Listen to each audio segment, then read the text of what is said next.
vous bénisse, chers bien-aimés. Que Dieu vous bénisse abondamment pour votre présence ce soir, pour partager la parole et pour prier. Comme nous avons toujours dit, que la parole de Dieu, c'est notre nourriture, c'est ce qui nous permet d'être en bonne santé spirituelle.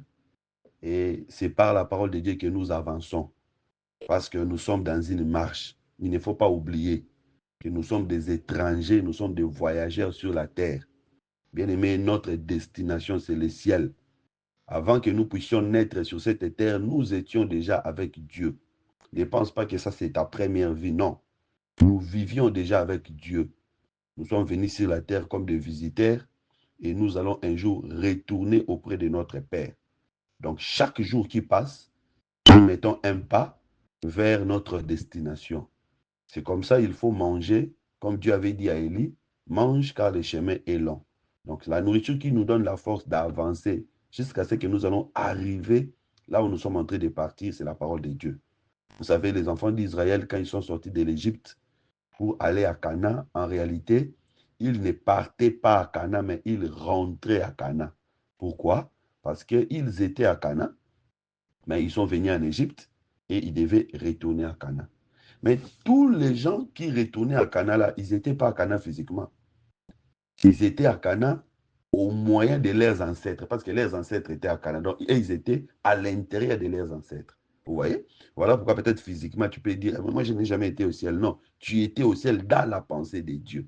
Voilà pourquoi aujourd'hui, nous sommes en train de retourner au ciel. C'est pourquoi, tu vois, le ciel nous attire. Pourquoi le ciel nous attire? Parce que nous étions venus de là. Et il y a les gens de ce monde qui ne s'intéressent pas aux choses du ciel parce qu'ils n'étaient pas venus du ciel. C'est pourquoi nous sommes là, écoutant la parole, priant, parce que c'est notre chemin de retour. Alors, je vais vous annoncer que nous sommes en train de nous préparer pour commencer notre retraite de 40 jours de prière et jeûne pour la fin de cette année. Donc, nous allons commencer le mercredi 19 novembre pour terminer le dimanche 28 décembre. Nous allons commencer à jeûner chaque jour, sauf le samedi et le dimanche, du matin jusqu'au soir. Alors, je sais qu'il y a peut-être certains d'entre nous qui ont peut-être des petits soucis de santé ou les femmes qui sont enceintes. À ce moment-là, nous allons, pour les autres, nous allons faire le jeûne de Daniel, c'est-à-dire nous allons manger des légumes, mais peut-être du matin jusqu'à midi, tu manges un peu de légumes, tu bois un peu d'eau chaque jour. Donc, tu évites un peu de plats, tout, un peu de légumes, un peu de fruits, juste pour te donner la force chaque jour pendant 40 jours. Et ceux qui auront la force, ils pourront jeûner chaque jour du matin jusqu'au soir, manger le soir. Et nous allons donner les objectifs de cette prière et de ces jeûnes. Et je sais que le Seigneur va faire de grandes choses. Voilà, que Dieu vous bénisse. Alors, aujourd'hui, nous commençons un nouveau enseignement. J'aimerais vraiment que vous puissiez me suivre religieusement avec cet enseignement parce que j'étais en train de prier, le Seigneur me mettait à cœur de partager avec vous ces choses. Nous allons parler sur les péchés. C'est vrai que c'est un enseignement de base. Quand quelqu'un s'est converti, il doit suivre cet enseignement. Mais beaucoup d'entre nous, après leur conversion, ils n'ont pas eu le temps de suivre des affermissements. Il y a des choses que nous ne connaissons pas comme étant des enfants de Dieu. Alors, j'ai été inspiré par le Seigneur que nous puissions partager sur ces choses. Nous allons aller lentement. Je crois qu'on va changer de thème juste au début de notre retraite, parce que quand on va commencer les jeûnes et prières, nous allons parler sur les jeûnes durant tous les 40 jours que nous aurons la prière. Chaque jour, nous aurons la prière, donc nous allons parler sur les jeûnes pendant tous ces 40 jours. Mais avant d'arriver là-bas, pendant les 2 semaines ou 3 semaines qui sont devant nous, nous allons partager sur les péchés. Alors, c'est quoi les péchés? Bien aimé, c'est très important de comprendre ces choses, parce que si le monde est devenu ce qu'il est aujourd'hui, c'est à cause du péché. Si nous voyons les gens en train de mourir, nous allons au deuil, nous assistons dans des deuils, c'est à cause du péché. S'il y a des souffrances, des difficultés aujourd'hui dans le monde, même dans nos vies, la source de toutes choses, c'est le péché. Et si le Seigneur Jésus-Christ était mort sur la croix de Golgotha, c'était à cause du péché. Donc, c'est-à-dire que le péché, c'est un thème central dans la Bible. Un enfant de Dieu ne peut jamais ignorer des informations sur les péchés. La vie chrétienne, ce n'est pas seulement la vie de venir chasser les démons, ce n'est pas seulement la vie de venir demander la bénédiction, mais la vie chrétienne, c'est la vie de la connaissance de la parole. Et ce qui peut faire asseoir un enfant de Dieu, c'est l'enseignement, la doctrine de la parole. Voilà pourquoi j'aimerais que nous puissions d'abord laisser des choses. Tu seras béni, tu seras élevé. Non, que nous puissions d'abord nous asseoir dans les Écritures et dans la parole. C'est vrai qu'on n'a pas beaucoup de temps, mais nous allons aller vite par la grâce de Dieu. Alors, la Bible est constituée de 66 livres, je crois que vous savez. La Bible est constituée de 66 livres et la Bible est constituée de 1189 chapitres. Mais vous allez voir que dans les 66 livres et dans les 1189 chapitres, il n'y a que 4 chapitres qui ne parlent pas du péché.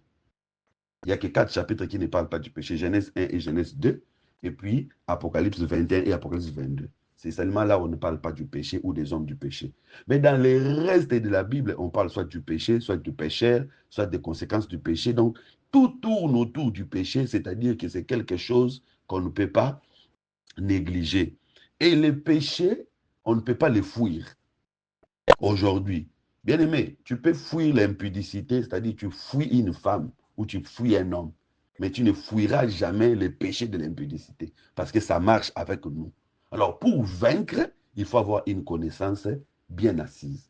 D'abord, définition sur quoi le péché. 1 Jean chapitre 3, verset 4. 1 Jean chapitre 3, verset 4, je vais lire rapidement. C'est quoi le péché? La Bible nous définit dans 1 Jean chapitre 3, verset 4.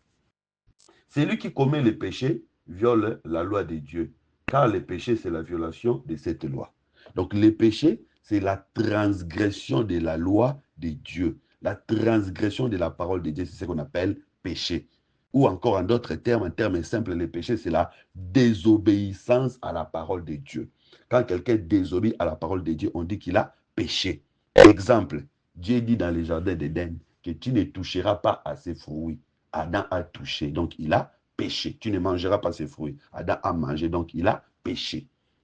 Quand Dieu dit que tu ne t'habilleras pas de telle manière, toi tu t'habilles de cette manière-là, donc tu as péché. Tu ne vas pas haïr quelqu'un ou tu vas aimer ton prochain, mais toi tu as haï, c'est que tu as péché. Donc le péché, en termes simples, c'est la désobéissance à la parole de Dieu. Deuxième chose, il faut comprendre que les péchés, parce qu'en grec c'est armasia, qui veut dire déviation. Ça veut dire déviation, ça veut dire aussi aller à côté. Donc les péchés, c'est une déviation. À chaque fois que tu as dévié, à chaque fois que tu es allé à côté, donc tu as péché. Alors, le péché vient d'où? D'où vient le péché ou encore comment est-ce que le péché se manifeste dans la vie d'une personne? En réalité, le péché se manifeste par l'orgueil. L'orgueil que tout le monde peut avoir d'être autonome, de ne pas dépendre de Dieu. Parce qu'en réalité, nous ne sommes pas libres de faire ce que nous voulons. En réalité, nous dépendons de Dieu. Dieu met des bornes, Dieu met des limites. Tu vois, tu ne peux pas manger comme tu veux, tu ne peux pas boire comme tu veux, tu ne peux pas parler comme tu veux, tu ne peux pas faire ce que tu veux. À chaque fois avant de faire quelque chose, il y a une loi qui t'empêche de ne pas faire ceci, de ne pas faire cela. Alors, quand est-ce que le péché vient? Le péché vient quand l'homme veut faire ce qu'il veut. Quand tu veux faire ta propre volonté, c'est là où le péché vient. Quand l'homme veut devenir égal à Dieu, parce que c'est Dieu qui décide sur ce que tu vas faire. Maintenant, quand toi, tu veux décider de toi-même ce que tu vas faire, c'est là où vient le péché. C'est comme ça que Jésus-Christ avait dit à ses disciples, quand vous priez, dites que ta volonté soit faite sur la terre comme au ciel. En réalité, un enfant de Dieu ne vit pas selon sa volonté. Un enfant de Dieu vit selon la volonté de Dieu. Mais quand tu commences à décider, quand tu commences à faire des choses que tu veux, c'est là où les péchés commencent. Et ce qui nous pousse à faire ce que nous voulons, c'est l'orgueil. L'orgueil qui monte en toi, moi aussi, moi je veux, moi je n'aime pas ceci, moi je n'aime pas cela, moi je veux ceci, moi je veux cela, sans pour autant tenir compte de ce que Dieu veut. Quand tu entres dans cette logique-là, tu entres déjà dans la logique du péché, dans la logique de devenir semblable à Dieu. C'est comme ça, si vous lisez Ésaïe chapitre 14, versets 12 à 15, quel était le péché de Satan? Le péché de Satan, c'est qu'il voulait monter au trône de Dieu, devenir semblable au Très-Haut. Vous voyez? Alors, quand Satan a voulu maintenant pousser aussi Adam et Ève à pécher, qu'est-ce qu'il a dit à Adam et Ève? Si vous mangez ces fruits, vous allez devenir semblable à Dieu. Donc, la source du péché, c'est quand l'homme veut devenir comme Dieu. L'homme veut décider comme Dieu. C'est le début du péché. Et d'ailleurs, avec l'écriture d'Ésaïe chapitre 14, verset 12 à 15, vous allez comprendre que quand Dieu avait créé l'homme, Satan avait déjà péché, Satan était déjà tombé. Parce qu'il y a des gens qui ne comprennent pas. Nous pensons que quand Dieu avait créé Satan. Non, Satan existait même avant la création de l'homme. Satan avait déjà péché, il s'est déjà rébellé, il s'est déjà révolté. Quand Dieu a créé l'homme, Satan était déjà rebelle. Vous voyez? Peut-être que je vais vous expliquer ça plus tard. Donc, si tu as ces sentiments-là d'orgueil, ces sentiments d'indépendance, bien aimé, c'est le début du péché. Un enfant de Dieu n'est pas indépendant. Un enfant de Dieu n'est pas libre. Un enfant de Dieu dépend de Dieu. Un enfant de Dieu dépend de son Créateur. Vous voyez, nous sommes en train d'utiliser les téléphones, tels que nous utilisons les téléphones ici. Ce que le téléphone est, ce n'est pas ce que le téléphone veut. Le téléphone est ce que son créateur avait dit. Quand c'est lui qui créait les téléphones, qui fabriquait les téléphones, il dit que ça va servir à ceci, ça va servir à cela, ça va servir à cela. Le téléphone ne dépassera pas la mission que son créateur ou son inventeur avait prévu. Jamais un téléphone deviendrait une voiture, jamais. Ça reste pour la communication et puis pour les autres applications. Vous voyez? De la même manière, nous aussi, les humains, jamais nous allons dépasser ce que notre Créateur a dit. Nous devons seulement nous limiter à ce que le Créateur veut. Alors, le péché, c'est quand tu commences à aller au-delà de ce que ton Créateur a dit, là, tu tombes dans les péchés. Alors, quelles sont les conséquences du péché? Parfois, nous disons, nous parlons, nous voyons comme si c'est simple. Mais je vous dis que les conséquences du péché sont tellement nombreuses et tellement difficiles à avaler. Bien aimé, beaucoup de problèmes, beaucoup de situations que nous vivons, ce n'est même pas les sorciers, ce n'est même pas les démons, c'est d'abord les péchés. Voilà pourquoi la vie chrétienne, c'est vivre une vie spirituelle personnelle ou une vie chrétienne réelle. C'est lutter contre les péchés. En réalité, toute notre vie comme état des enfants de Dieu, c'est une vie de lutte. Ce n'est pas d'abord la lutte contre les sorciers, ce n'est pas d'abord la lutte contre les démons, mais c'est la lutte contre les péchés. Je vais expliquer beaucoup de choses, pourquoi nous devons lutter contre les péchés, parce que les péchés se trouvent en nous. Mais quelles sont les conséquences du péché? Je vais ici citer 5 conséquences majeures. Je verrai que tu notes ça. Première conséquence du péché, le péché amène la mort spirituelle. Quand quelqu'un pêche, le péché lui amène la mort. D'abord la mort spirituelle. Qu'est-ce que c'est la mort spirituelle? La mort spirituelle, c'est la séparation avec Dieu. Quand quelqu'un pêche, il se sépare de Dieu. C'est comme ça, vous allez voir, quand Adam et Ève ont péché dans le jardin d'Éden, Dieu est venu, la voix de Dieu parcourt les jardins le soir. Ils sont allés se cacher. Ils se sont séparés de Dieu. Ils sont devenus ennemis de Dieu. C'est automatique. Quand quelqu'un vit dans le péché, cette personne devient automatiquement ennemi de Dieu. Vous allez voir que la personne n'a plus de courage pour prier. Même si tu te mets là pour prier, tu sens vraiment qu'il y a une barrière devant toi. Vous allez voir que la personne commence à éviter. Il évite les pasteurs. Il évite l'église. Il évite parce qu'il sent qu'il n'est pas propre pour s'approcher de Dieu. Et là, c'est la mort spirituelle qui s'installe. Vous voyez? Donc, le péché fait de nous ennemis de Dieu. C'est comme ça, Romains chapitre 3, verset 23, la Bible dit, c'est lui, tous qui ont péché sont privés de la gloire de Dieu. Donc, le péché enlève la gloire de Dieu dans nos vies. Le péché enlève notre relation avec Dieu. Donc, à chaque fois que tu pêches, tu es en train de détruire ta relation avec Dieu. Deuxième conséquence, les péchés augmentent la douleur dans la vie. Les péchés augmentent la souffrance dans la vie d'une personne. Plus tu pêches, plus il y aura des douleurs, il y aura des souffrances et des difficultés dans ta vie. Peut-être que tu ne vas pas voir ça. Vous voyez, il y a des gens, des païens comme ça, tu vois, lui, il vit dans les péchés, mais il est bien. Non, attention. C'est peut-être apparemment que tu vois qu'il est bien, mais tout celui qui vit dans les péchés augmente ses souffrances, augmente ses douleurs. Il y a des sortes de souffrances. Il y a des souffrances que nous vivons aujourd'hui sur la terre et il y a des souffrances que nous allons vivre après notre mort.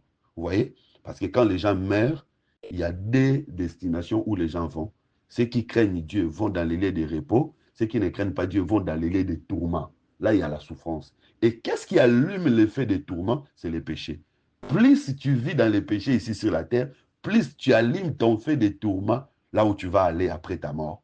Vous avez cette parabole de l'homme riche et le pauvre Lazare. Vous voyez, quand les deux sont morts, le pauvre Lazare est allé dans les seins d'Abraham, l'homme riche est allé dans les lieux des tourments. Ça, ce n'est pas encore l'enfer. C'est comme ça, vous voyez des gens qui meurent, on est en train de les rêver, on les voit par-ci, par-là. C'est-à-dire que son âme est encore en train d'être tourmentée. Et ce qui allume les tourments, la souffrance d'une personne, c'est les péchés qu'il commet tous les jours. Ça, c'est la mort, la souffrance d'après la mort. Mais avant que cette souffrance n'arrive, ici sur la terre, quand tu vis dans les péchés, tu augmentes ta souffrance. Nous avons l'exemple de Ève. Dieu avait dit à Ève, puisque tu as fait cela, j'augmenterai les douleurs de tes grossesses. C'est-à-dire, il y avait déjà des douleurs, mais c'était à un niveau compréhensif. Maintenant, quand elle a péché, Dieu a augmenté. Même pour Adam, Dieu a dit à Adam, c'est à force de peine que tu tireras la nourriture du sol. Dieu avait déjà donné à Adam le travail de cultiver les jardins. Oui, il avait déjà ce travail-là. Mais le péché a rendu les choses difficiles. Le péché a rendu des choses pénibles. C'est-à-dire que quand quelqu'un pêche, les choses faciles deviennent difficiles. Les choses deviennent compliquées. Et troisièmement, les péchés amènent les châtiments. Ça, c'est pour les enfants de Dieu. Apocalypse chapitre 3, verset 19. La Bible dit, moi, je châtie ce que j'aime. C'est ça maintenant la différence entre les enfants de Dieu et les païens. Tu vas voir un païen qui enlève des grossesses, ça ne fait rien. Mais quand un enfant de Dieu fait des avortements comme ça lui complique. Dieu châtie ce qu'il aime. C'est-à-dire que quand un enfant de Dieu vit dans les péchés, Dieu ne les dorlote pas. Dieu les frappe, Dieu les châtie. Ça ne veut pas dire que Dieu l'a abandonné, mais il est en train de les frapper pour les ramener dans les droits chemins. C'est comme ça, si vous lisez l'histoire de l'humanité, il n'y a pas un peuple qui a souffert comme le peuple d'Israël. Mais on vous dira que le peuple d'Israël, c'est le peuple choisi par Dieu. Mais comment est-ce qu'un peuple choisi par Dieu a traversé des souffrances plus que tous les autres peuples de l'humanité? C'est pour montrer seulement que celui que Dieu a choisi, quand il vit dans les péchés, sa vie sera une vie de misère, de souffrance. Ce n'est pas parce que Dieu l'a abandonné, mais c'est parce que Dieu châtie les gens qu'il aime. Donc, c'est les péchés qui amènent ces châtiments. Quatrième conséquence, les péchés donnent l'autorité aux ennemis sur nous. Quand quelqu'un vit dans les péchés, les ennemis obtiendront l'autorité sur lui. Ses ennemis vont les dominer. Même un sorcier qui vient de naître aujourd'hui, quand tu vis dans les péchés, il peut même t'étouffer pendant ton sommeil. Quand quelqu'un vit dans les péchés, il y a des problèmes, il y a des complications, et il est victime, tu vois, victime des accidents, victime des difficultés, des calomnies, des choses. Donc, les complots qu'on fait contre lui, ça marche, tout ça parce qu'il vit dans les péchés. C'est comme ça, vous allez voir, quand Adam et Ève ont péché, qu'est-ce que Dieu va dire au serpent? Tu mangeras la poussière de la terre tous les jours de ta vie. En réalité, vous allez voir que le serpent ne mange pas la poussière physique. Mais quelle est cette poussière-là que le serpent va manger? Cette poussière, en réalité, c'est l'homme, parce que l'homme a été fait de la poussière de la terre. Donc, c'était un langage codé. Dieu voulait dire que je te donne la supériorité sur l'homme. Mais attention, quand Dieu avait créé l'homme, qu'est-ce que Dieu avait dit? L'homme dominera sur tous les animaux de la terre et sur les oiseaux du ciel. Mais quand il pêche, il perd cette autorité sur les animaux de la terre et les oiseaux du ciel. C'est maintenant un serpent qui obtient l'autorité sur son corps. Vous voyez? Donc le péché ouvre la porte. Le péché donne à notre ennemi l'autorité sur nous. C'est comme ça que vous allez même remarquer aussi les frères de Joseph, quand ils ont vendu Joseph, arrivé en Égypte, ils se sont retrouvés avec ces problèmes de la coupe de Joseph qui s'est retrouvée dans les sacs de Benjamin. Et Ribin était en train de pleurer, il a dit à ses frères, je vous disais, ne commettons pas ces péchés. Nous voici maintenant esclaves de cet homme. Ah, donc le péché rend une personne esclave. Cinquième conséquence, je sais qu'il y a beaucoup de conséquences, je vais me limiter là pour le temps. Cinquième conséquence, le péché attriste le Saint-Esprit. Quand quelqu'un vit dans le péché, le Saint-Esprit en lui est attristé. C'est-à-dire que tu peux avoir le Saint-Esprit, tu as des dons spirituels, Dieu t'utilise, tu agis, tu as vraiment des songes qui sont vrais, tu as parfois des voix audibles, mais quand tu commences à vivre dans les péchés, tu vas voir que l'Esprit de Dieu n'agira plus en toi, les capacités spirituelles que tu avais vont s'atténuer. Le Saint-Esprit, quand Dieu te donne, il n'enlève plus, mais le Saint-Esprit va s'attrister, c'est-à-dire il ne va plus travailler, il va te laisser, tu vas commencer à conduire ta vie toi-même. Mais comment vaincre les péchés? Parce que nous devons vaincre les péchés. Comment vaincre les péchés? Là, je veux que vous puissiez noter. Matthieu chapitre 7, verset 14 à 25. Non, Romains. Romains chapitre 7, verset 14 à 25. Je ne vais pas lire pour le temps, vous allez lire après. Paul est en train d'expliquer. Bien aimé, pour vaincre les péchés, La volonté seule ne suffit pas. C'est là où il y a les problèmes. Je ne sais pas, je n'ai jamais vu quelqu'un qui a besoin de vivre dans les péchés. En tout cas, ils sont rares. Même les païens, ils ont toujours envie de vivre bien, d'obéir à la parole de Dieu. C'est-à-dire tout le monde a la volonté d'abandonner les péchés. Donc, c'est que, malgré que nous avons la volonté d'abandonner les péchés, mais vous voyez que tous les jours, nous péchons. Tu te réveilles le matin, tu dis vraiment, aujourd'hui, moi, je vais faire les biens. Mais tu tombes toujours dans les mêmes choses. C'est-à-dire, la volonté seule ne suffit pas. C'est comme ça Paul est en train de dire ici. Il dit, le bien que je vais faire, je n'arrive pas à le faire. Mais le mal que je ne vais pas, c'est ce qui vient. Donc, je suis captif. Tu peux avoir la bonne volonté, mais ce qui va t'aider à vaincre les péchés, c'est la présence de Christ dans ta vie. Ça, c'est très important. C'est d'abord la présence de Jésus-Christ dans ta vie. C'est comme ça, si vous lisez Ephésiens chapitre 2, Ephésiens chapitre 2, verset 5, je vais lire ça rapidement. Ephésiens chapitre 2, verset 5. Qui disent les Écritures? La Bible dit ceci, Ephésiens chapitre 2, verset 5. Alors que nous étions morts à cause de nos fautes, il nous a fait revivre les uns les autres avec Jésus-Christ. C'est par la grâce que vous avez été sauvés en union avec Jésus-Christ. Donc, nous étions morts à cause de nos péchés. Dieu nous a fait revivre. Il nous a donné les salut en union avec Jésus-Christ. C'est-à-dire, quand quelqu'un croit en Jésus-Christ, c'est là où il commence d'abord par vivre le pardon de ses péchés. C'est là où il commence par vivre la victoire du péché. Pourquoi? Parce que Jésus-Christ est le seul qui avait vaincu les péchés. Vous voyez, quand Dieu avait maudit la femme, Dieu avait aussi dit à la femme que ta postérité écrasera la tête du serpent. La postérité qui devait venir écraser la tête du serpent, ce n'était pas Abel, ce n'était pas Noé, ce n'était pas Abraham, ce n'était pas David, mais c'était Jésus-Christ. Voilà pourquoi vous allez voir que toutes ces personnes que j'ai citées ont péché. Mais le seul qui n'a pas péché, c'est le Seigneur Jésus-Christ. Voilà pourquoi il n'est pas né avec l'union d'un homme et une femme, parce que s'il était né par l'union d'un homme et une femme, il allait porter le péché d'Adam en lui. Il est né par la puissance du Saint-Esprit et durant toute sa vie sur la terre, il n'a pas péché pour nous donner la victoire sur le péché. Donc quand quelqu'un croit en Jésus-Christ, quand quelqu'un accepte Jésus-Christ comme son Seigneur et son Sauveur, il a la victoire sur le péché. Première chose. Deuxième, c'est comme ça la Bible dit dans Romains chapitre 5, verset 15, par un seul homme, le péché est entré dans le monde, par un seul homme aussi, la vie est entrée. C'est-à-dire, Adam avait péché, par le péché d'Adam, nous avons tous été condamnés, par la sanctification de Jésus-Christ, nous avons été justifiés. Donc, pour vaincre les péchés, il faut commencer d'abord par croire en Jésus-Christ, mettre sa confiance en Jésus-Christ.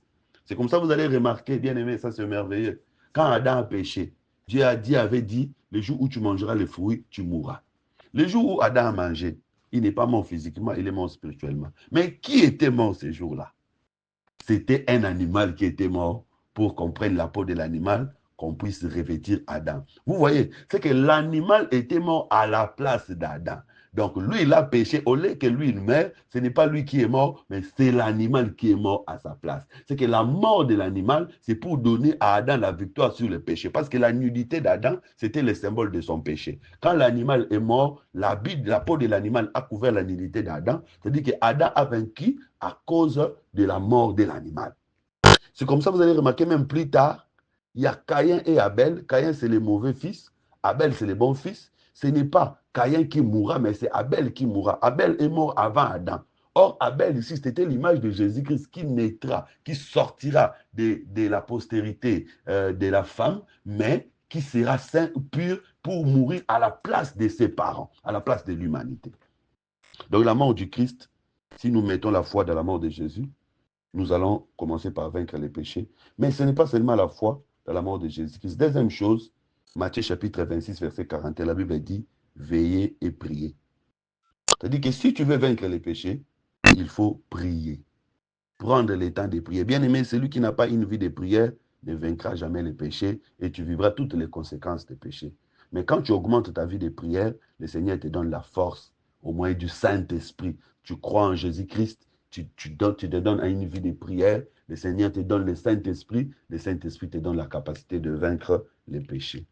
Troisième chose, il faut connaître la parole de Dieu. Puisque le péché, c'est la désobéissance à la parole de Dieu. Alors si toi, tu ne connais pas la parole de Dieu, comment tu sauras que ça, c'est désobéissance, ça, ce n'est pas désobéissance? C'est que celui qui peut vaincre les péchés, c'est celui qui connaît la parole de Dieu.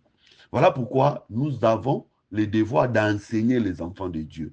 Celui qui est enseigné, c'est celui-là qui peut dire qu'il a vaincu le péché. Celui qui ne connaît pas la parole de Dieu, même s'il n'a pas fait le mal, il est en train de pécher. Parce que péché, c'est transgresser la parole de Dieu. La sainteté, c'est l'obéissance à la parole de Dieu. Ce n'est pas l'obéissance à la loi du pays ou l'obéissance à la loi de ton papa ou de ta maman, non. L'obéissance à la loi de Dieu, c'est ça, la sanctification. Alors, maintenant, je vais terminer par dire que il faut vivre les dépouillements des œuvres de la chair. C'est le début de la vie chrétienne.